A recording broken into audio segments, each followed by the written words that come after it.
Hello. So nice to see that so many of you made it here today.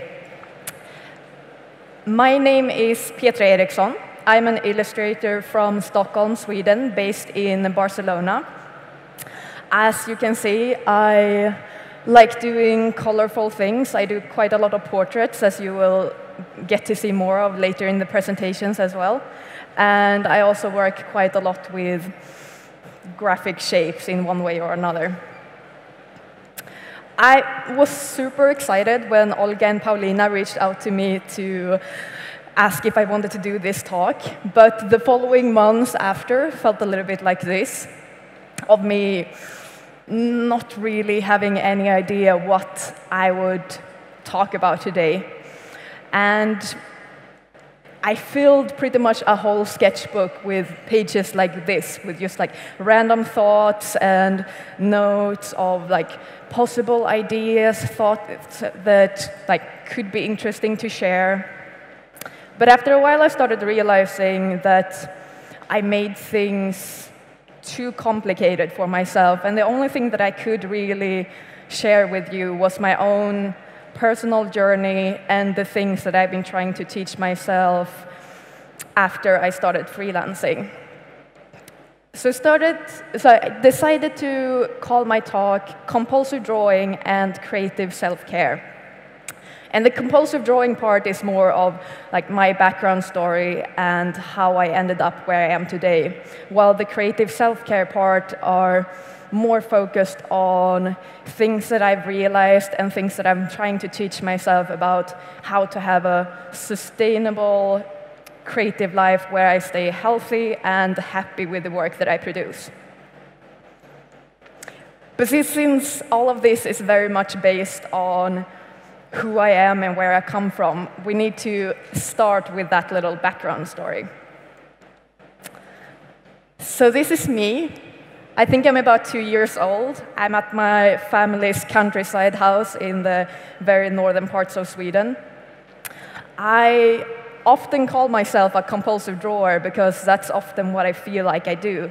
Like I'm as sure as like many of you out there today, a person that picked up a pen pretty much as early as I could hold it and then never really let go of it afterwards.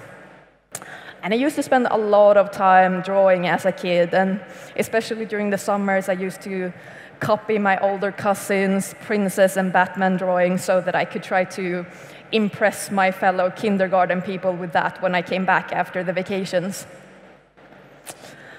And this is a few years later. I think I'm 7 or 8 here. Definitely not the coolest kid in the class. I was a very, very shy kid, and I'm also an introverted person. So during my childhood, I spent a lot of time, well, drawing you already know, but also reading and just creating my own imaginary worlds. And for me, I mean, I was like quite a lot in my own little bubble at that time. And if you look back at this picture, I think I'm pretending to be a dog here, which I think is like pretty normal as a kid. But then I found this picture of my grandma next to this beware of dog sign, so I figured that it might also just be some really weird family trait that we have. Anyway, I grew up in a tiny apartment in Stockholm with my mom, and my mom is what I would describe as a collector. She collects, well, pretty much everything, but especially shoes and colorful glasses and weird lamps and like every kind of glass jar you can imagine. And yeah, there are a lot of things, and there are like prints and paintings pretty much from the floor to the ceiling in her place. And it was a little bit of a chaotic environment, but it was also very, very inspiring. And growing up in that kind of place is something that I've afterwards really have realized that it's affected me in a positive way, or it has affected both the way that I work with color and patterns today, but I think more than anything, it made me feel like the creative world was always accessible and approachable, and that it was an option for me to pursue this later in life. So pretty much as soon as I could, I started taking art classes, like in the school, and then eventually, when I was 19, I started going to a small art school in Stockholm. And the first year there was extremely classical in the way that we did pretty much only model drawings and model paintings for one whole year, which wasn't always the most exciting thing, but it was very good for learning about composition and color theory, which I think that has been something that I've used a lot since then. The second year in the school, however, we were completely free to do whatever we wanted. And I think the idea with that education was to give us the tools and the foundation during the first year and then just set us free. And for many people, that worked well. But I went through a phase of feeling very much confused, that I had learned all of these things, but I didn't really know what to do with it. I felt like I had lost the feeling of my own sense of what I liked producing. As you could see, I already started experimenting a little bit with portraits at that point, but in a completely different way than I do now. And I didn't really know what to do when these 2 years were getting closer to an end. I did apply to a bunch of higher art education because I felt like this is what I should do. I should continue with my drawing and painting in this way. But at the same time, I felt that it wasn't really for me. And I also, I think as a result of that, I didn't get accepted to any of the schools I applied to. And I had a few in-between years when I was just trying to figure things out, trying to realize what I wanted to do, trying to do some of my own creative things on the side while continuing to apply to educations and work a bunch of smaller part-time jobs. But in the end, a friend of mine started telling me about this school called Berghs School of Communication, where he had just studied graphic design. And when he described the education there and the way they were working, I felt that this sounded like the perfect next step for me. And I think that's when I also started realizing that I definitely wanted to continue working with something visually, but I just didn't want to do it all by myself. And I needed to get out of my bubble a little bit more. So I applied to this school, and gladly I got accepted and spent 2 very, very intense years there. And this is where I finally felt like I started to find my own visual voice. And I think part of that is that it exposed me to so many new areas like typography and branding and motion design, things that I had absolutely no idea of before I started there, but that opened my eyes in many ways. However, I was still bringing a lot of my knowledge from art school into these projects, and pretty much whenever I could, I used illustration in one way or another, like in these school projects with one student card there on the left side, and then this party panda that I did as a print for the design agency Snask during my internship there. And when I started getting closer to graduating on this school, I again found myself in this position of not really knowing what my next step would be. I knew that I loved working with illustration, but I wasn't completely ready to let go of graphic design. And as well, when working as an illustrator, it's, at least in Stockholm at that time, it was pretty hard to get employed as an illustrator. If you wanted to do that, the solution would be that you went freelance. And I didn't really feel ready for that either. So I went on a bunch of meetings together with design and advertising agencies in Stockholm, but I'd never really found a place where my skills fit in and where I fit in personally. But then after a while, I stumbled over a title or like a job ad where they were looking for a designer with a passion for illustration, and I felt like that was like the perfect mix for me. The only thing is that that job was located in Malta, a place where I had never been, and a place where I honestly, at that point, really couldn't see myself living. But I applied, and I got a really good feeling for the company, and in the end, I didn't really have any other option at that point. So I decided to move here and start working at this company. And it turned out to be a really great thing for me.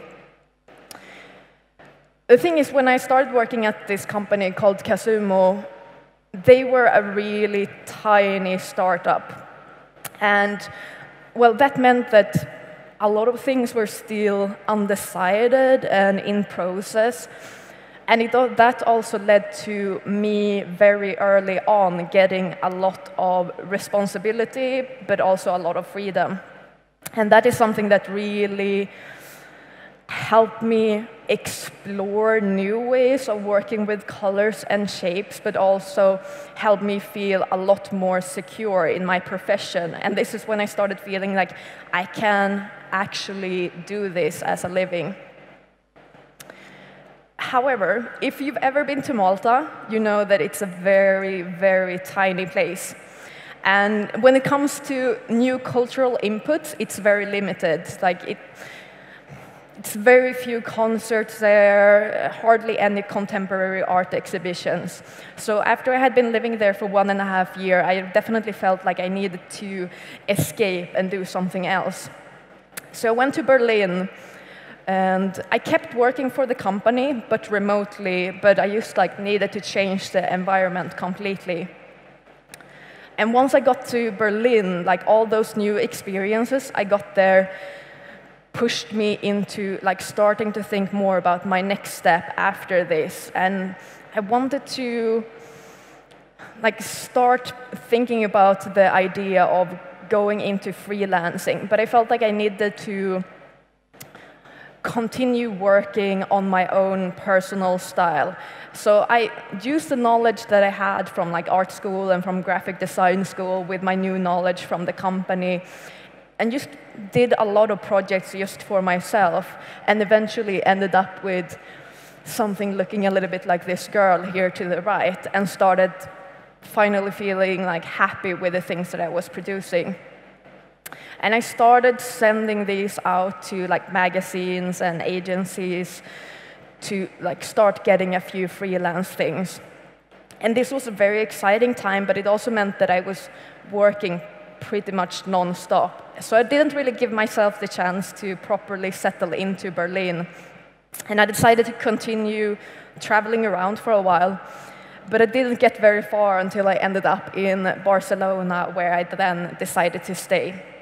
And this is also where I finally dared to go into freelancing full-time.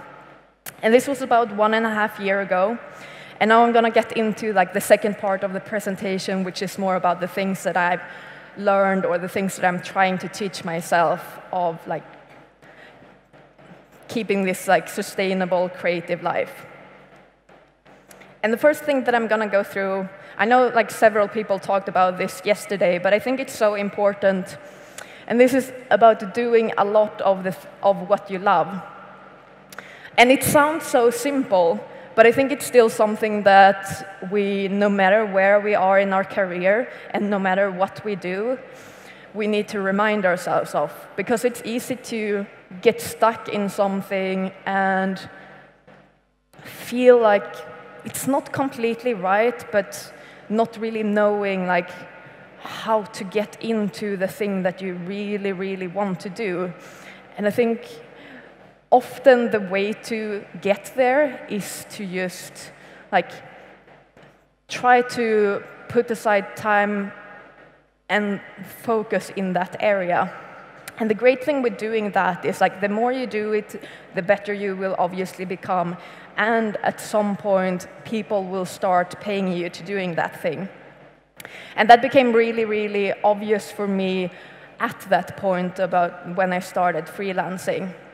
And I'm going to go through a little bit of that process for me. We're back at the portraits, and these are some of the things that I started working on in Berlin. These are personal things that I just did for myself and to build my own portfolio and to be able to show companies what I could do.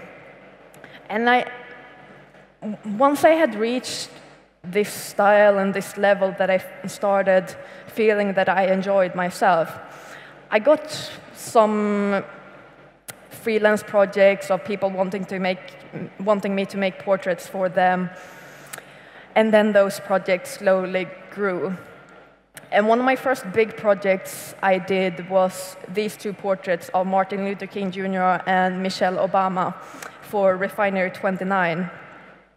And this was also great in the way that this was my first project that got shared quite a lot, and where I could definitely feel afterwards that it led to a lot of new projects.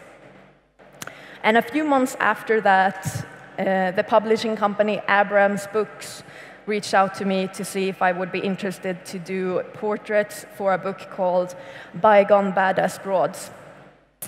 And when they described the book, for me, I thought that it was like my dream assignment, because the whole book is about 52 forgotten women who changed the world. And it's written by an author named Mackenzie Lee, who's written these fantastic small biographies of amazing women that we should know about. And for me, this really, when I got asked to do this, I felt like this combined two of the things that I enjoy doing the most, both the portraits, but also getting the chance to talk about and show female history. And it was great in the way as well that I had already, when I started these biographies, to read and get inspired by. And it was a really great way to have that as a foundation and try to use that in one way or another to build these portraits. And these are three of my favorite projects from the book. The first one is of Empress Xi Lingxi, who lived really, really long time ago in China and is supposed to be the inventor of silk. So for her, I definitely wanted to bring in the silk dress and also the mulberry tree with the silkworms living in it. The second one is Sayyida al-Hurra, who was a pirate queen from Morocco. And this is something that I also really enjoyed with this book, that not all of the women inside it is 100% good. It actually has two pirate queens and some master thieves and a lot of warriors. And I thought that was an interesting mix for the book, because we know so many of these kind of people as male figures, but not that many females. The last one here is Amy Noether, who was a physician in Germany, who worked quite a lot alongside Albert Einstein, but has almost been completely forgotten since then. And it was a really, really fantastic project, but it also was a lot of work. As I said, it was 52 women in the book, and all of them had their portrait illustrated. And it was fantastic. But at the end of this, I definitely felt like I didn't really have enough energy and inspiration to do the last pieces as well as I did in the beginning. So afterwards, I realized that I really needed to push myself to do something else than portraits after this. And this is what brings me into my next point, which is about not getting too comfortable. And what I mean with this is, obviously it's great to have confidence in your work and to like whatever you're doing, but I think it's easy as well to get stuck in doing too much of one thing. And then it's easy to, I don't know, not really take things for granted, but not follow through in the process good enough, and not really challenging yourself and your own ideas. And then that becomes a little bit like this, like you're just coloring in an already existing image. And that's what I felt like in the end of these like portraits. I started feeling like I know how to make a portrait now. And I think that's a dangerous way to go as a creative person. I think like the work always needs to be challenged a little bit in one way or another. And so for me, like after stepping out of these like portrait project, I really needed to do other things and to remind both myself and other potential clients that I could do other things as well, as I didn't want to get stuck in just doing this. Another thing that it's great to remind yourself of, like when you're maybe feeling like you're getting a little bit sloppy or you're doing too much of the same thing, is to remind yourself to always stick to your workflow.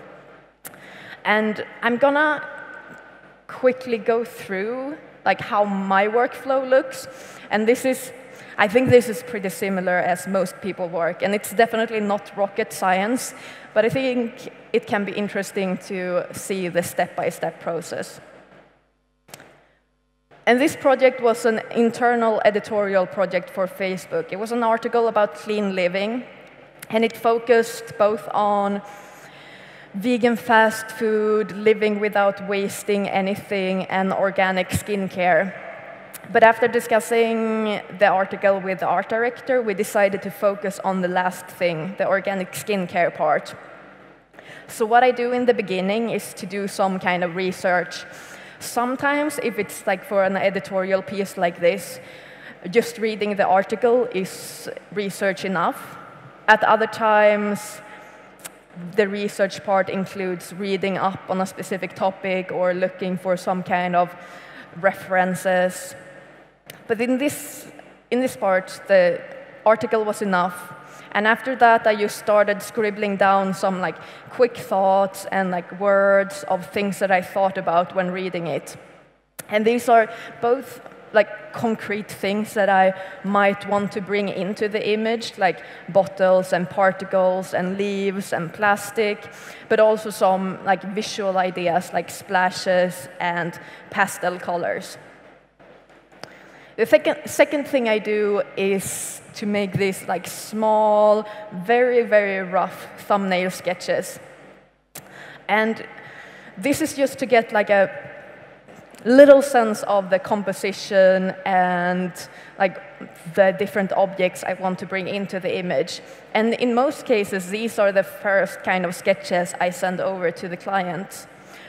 Sometimes, though, if it's a completely new client, I usually want to like polish them off a little bit more so that I will not scare them away with the roughness of these. But in this case, I had worked with the art director before, and he knew my process, so I could send over these, and we could discuss them. And then we decided to continue playing around a little bit with both of these directions and see like how it felt once they got some color to them. And once we had these two images, I think all of us felt that the one to the left with the bottles and jar floating around in this kind of pop art pastel space was the more interesting one to go with. But the client also really, really enjoyed the plants in the other image. So for the final piece, we decided to combine these together, and it ended up looking like this.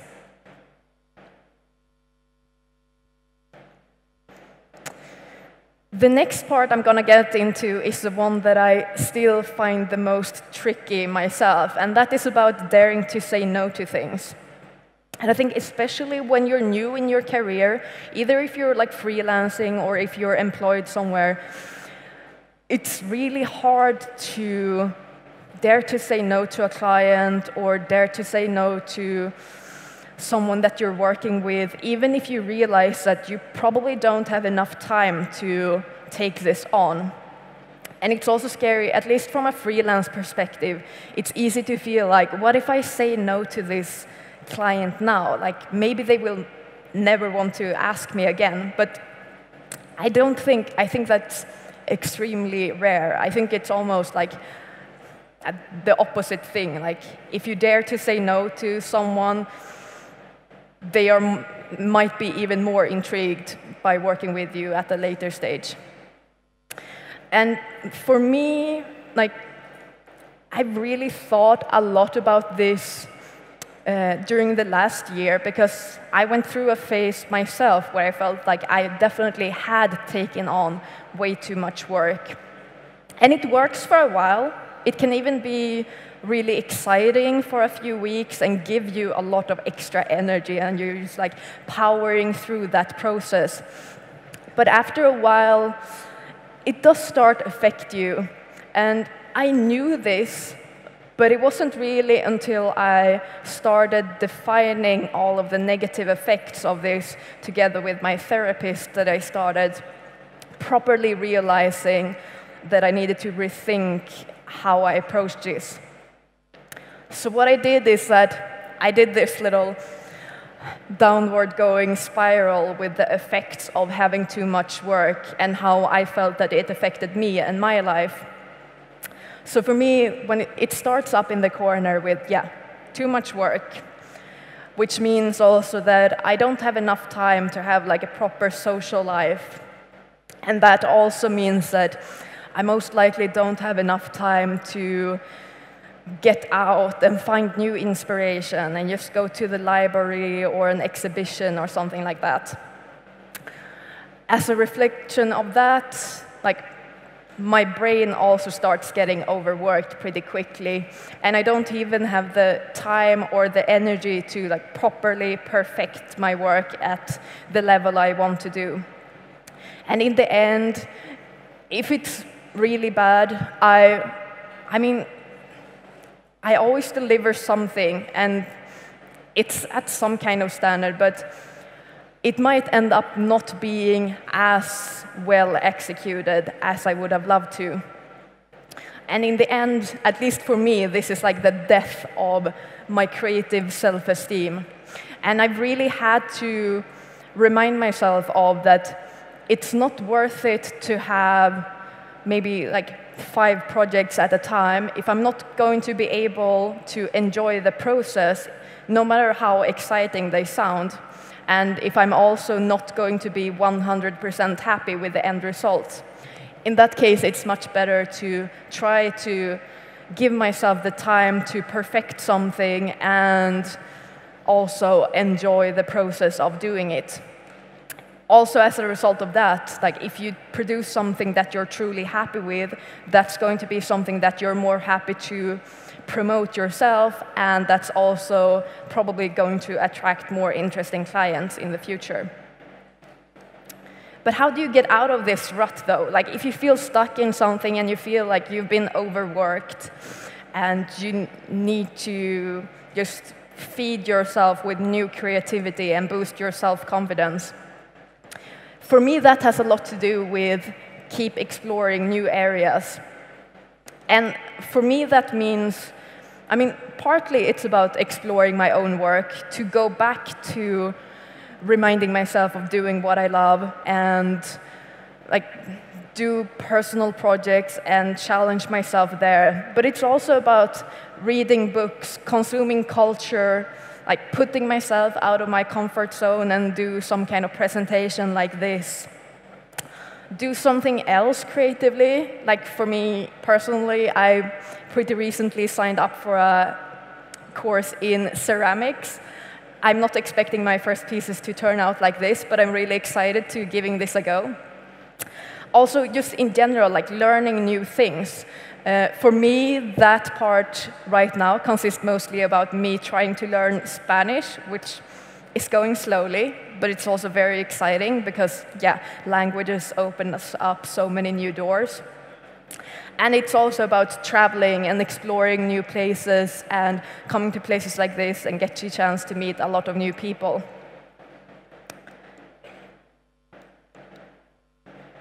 Let's see if I can switch. Finally. Another thing that I think is great to do is collaborate with other creative people, because that can really bring in new energy and new knowledge into your own work.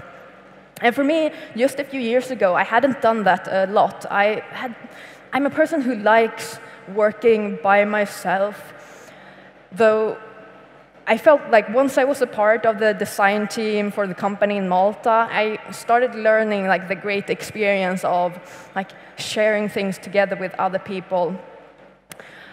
But then when I started freelancing, for a long time I only did things for myself. But then I started reaching out to other creative people in Barcelona to be able to like sit together and work on something. And most of it was just for fun. And one person that I've been working quite a lot with is a motion designer called Sergi. And we started off playing around with this project, which is just like I had just done an illustration and he wanted to try to animate that, and we didn't have any kind of goal with this. It was just about like seeing if we could work together and how our ways of working would merge. And it was a really, really fantastic experience because I felt like we definitely understood each other, and I could feel like completely comfortable in just like leaving something in Sergi's hands and letting him do whatever he wanted to do and be sure that it would turn out great. And another really good thing with this is probably at some point someone will ask you to work on a project where you don't have all the knowledge yourself. And for me that happened a few months ago when the magazine Brummel reached out and asked if I wanted to do their cover for their summer issue.